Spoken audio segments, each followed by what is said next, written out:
L'hémangiome est une tumeur bénigne, c'est la plus fréquente des tumeurs bénignes cutanées du nourrisson. On estime que c'est entre 5 et 10% des nourrissons qui développent ce genre de lésions.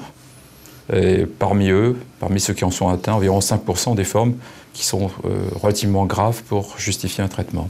Le traitement a été changé, on peut dire même révolutionné depuis quelques années, avec l'introduction des bêta-bloquants, en particulier le propranolol, qui est leur chef de file, et qui a été introduit un petit peu par hasard, je dirais, dans ce domaine thérapeutique, grâce à des observations qui ont été faites dans notre service au CHU de Bordeaux.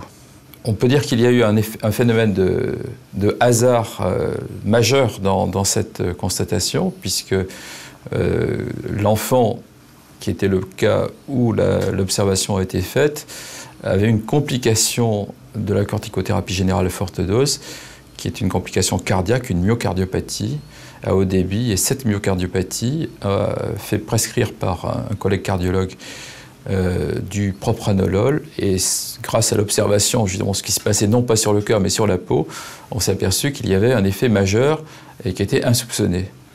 Et de là est partie toute la séquence secondaire. Le projet de recherche en question est une recherche qu'on peut appeler rétro-translationnelle, c'est-à-dire qu'elle part de constatations chez le malade, donc in vivo, et qu'on essaie de comprendre en utilisant les outils du laboratoire la mécanistique qu'il y a dessous, avec pour espoir de trouver éventuellement d'autres molécules, peut-être encore plus spécifiques, et qui pourraient se développer dans d'autres champs, comme celui de l'angiogénèse du cancer.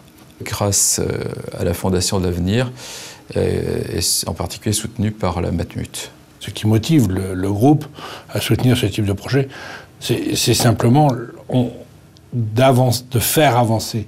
Nous sommes dans du concret, c'est toute la philosophie de la Fondation de l'Avenir. Nous sommes face à des chercheurs qui ont des pistes validées pour trouver. Alors, on joue gagnant à tous les coups peut-être, je ne sais pas, mais je crois qu'il est important de soutenir la recherche. Il faut être cohérent.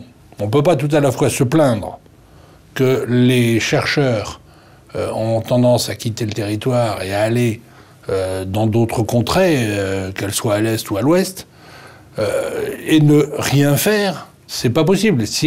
Il appartient aux entreprises de se mobiliser. Je crois que c'est quelque chose de naturel pour une entreprise citoyenne que d'avoir ce volet-là dans son activité, faire avancer les choses et aider à ce qu'elles avancent. Nous avons des richesses importantes dans ce pays, nous avons des chercheurs de grande qualité, aidons-les. C'est une citoyenneté de l'entreprise qui est nécessaire. Et je peux rebondir sur ce que vous dites, parce que nous, en tant que